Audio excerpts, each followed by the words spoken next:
Good evening. We've got some additional updates that we'd like to provide our community related to the officer-involved shooting that happened earlier this morning in the 3400 block of 15th Avenue South. I'm going to read through the press release that will be pushed out after this and identify some of the new information that we know since our last brief earlier this morning. Just to refresh everyone's recollection, at about 8:07 a.m. on July 8th, 2022, our officers were sent to a possible man down in the 3400 block of 15th Avenue South. The caller stated that multiple individuals were slumped over within a vehicle located inside a garage at that location. The caller also reported that the vehicle had a bullet hole in the windshield. That's new information since this morning. Our officers arrived on scene at approximately 8:13 a.m. and approximately 8:15 a.m. Called out regarding shots fired and a foot pursuit. Prior to that, when they arrived on scene, they observed three individuals inside a red 2008 Kia Sedona that was later found to have been stolen on July 5th in Fargo. As they approached the van inside the garage, the driver of the van quickly accelerated and fled the scene. A Fargo Police Department officer discharged a firearm towards the van, striking the driver. The two passengers in the vehicle fled on foot.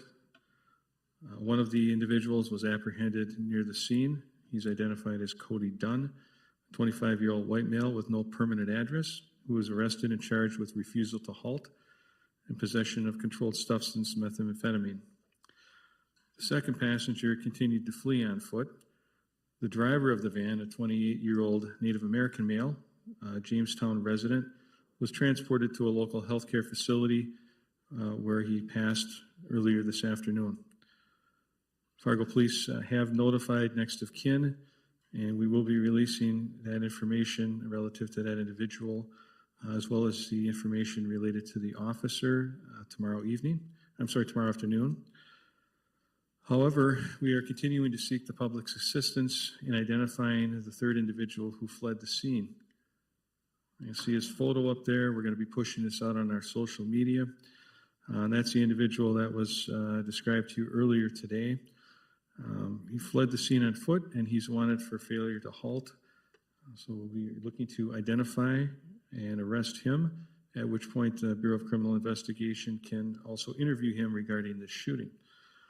As I said earlier this morning, the North Dakota Bureau of Criminal Investigation, within a very short time, took over the investigation relative to the use of force by our officer. This will take them several days, well into next week, to complete that investigation. They have all of our body cam and in-car video. Everyone at the scene had body camera footage, so we'll have that will be available at some juncture.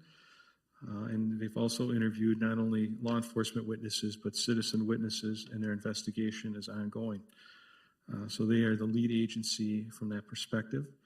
Once they have concluded the criminal investigation relative to the officer's use of force, they will refer that to the Cass County State's Attorney Office for review, where they will look to determine whether or not the officer's use of force was justified under North Dakota Century Code.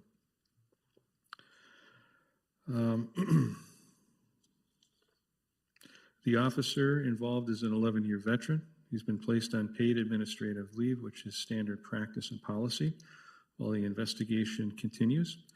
As the investigation progresses, information will be released as it becomes available. Fortunately, in this incident, while it's unfortunate that an individual lost his life, this is a traumatic instance for our officers as well. None of them were injured, and we certainly appreciate their efforts throughout this investigation, as well as the assistance of the Cass County Sheriff's Office, who took over calls for a short period of time while many of our personnel were involved in this investigation. And I'm happy to take any questions.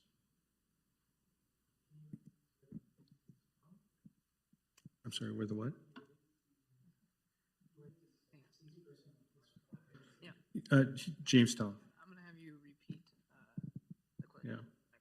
Yeah. No, the decedent is from Jamestown.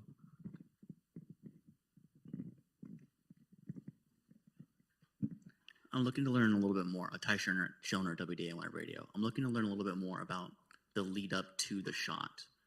the incident, can we get more detail on that, the moment befores and moment afters? I'm just looking to see what you have to say about that. Sure. Yeah, and I know that everyone would like that. That's in the hands of BCI at this juncture. So in order to maintain the integrity of that investigation, none of us up here actually know all of those details. They are the ones who conduct those interviews and verify the information. And when their investigation is complete, then we'll be advised in terms of what their findings were. Yes, sir.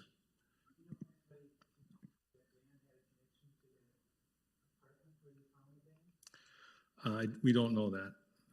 We are, on our end, our department continues to investigate the stolen vehicle, but we don't, at this juncture, know if any of those individuals have a connection to the apartment building.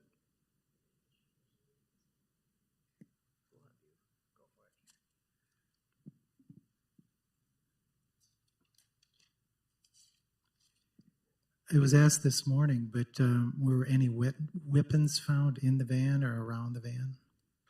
No, there were not.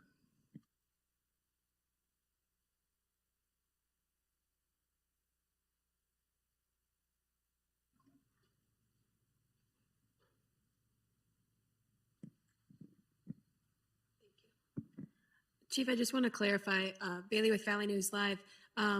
You said this morning that he was on administrative duty, and then here you said administrative leave. I just want to clarify which one the officer is. Sure. It's administrative leave. At some juncture, he will come back in a transitional duty status, meaning he won't be on the street until such time as the investigation is done and the state's attorney makes a ruling on his use of force. I imagine the release of body cam footage will be delayed until the investigation is more thorough or more complete, but I just want to hear it from you. Is that the case? Yeah, absolutely. And our policy allows for release of body-worn camera video as long as it's agreed to with BCI and the prosecutor. That was a policy update that we made last year as we were attempting to increase our transparency. And so that's the determination that will be made somewhere down the road. But yeah, that could happen prior to finalization with consent of those individuals. Chief, this is Sam with WDAY TV. Do you know, was there an effort made by the driver of the van to hit the officer, or did they just try to flee away from the scene?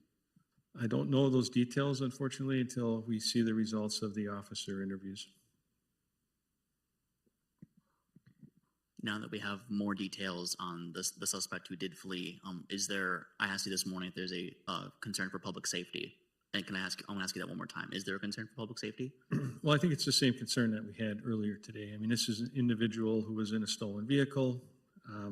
We don't know who he is, and we don't know what his status is or what if, other dangers he might have. But certainly it's an individual that we would like to identify, locate, place in custody, and then provide BCI with that information so they can complete the shooting piece.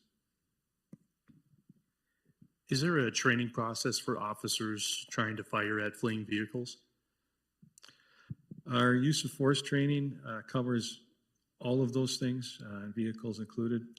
And, in a nutshell, the use of deadly force is justified when you are objectively reasonably believe that your life or your safety or someone else's life or safety is in jeopardy. Chief, I have another question. Are any of the officers who are up there with you this afternoon, were they connected to the incident this morning? Actually, they were, and so credit to them, they're still here. Investigator Call, Sergeant Moss were on scene quite quickly, and Sergeant Moss was our incident commander at the scene. And Assistant Chief Stefanowicz was out as well. Just to get a clarification from everybody on the scene, we talked to a witness next to that garage where they crashed. She said she saw a female fleeing from the van. Was it all males, if you can confirm? All males, yes.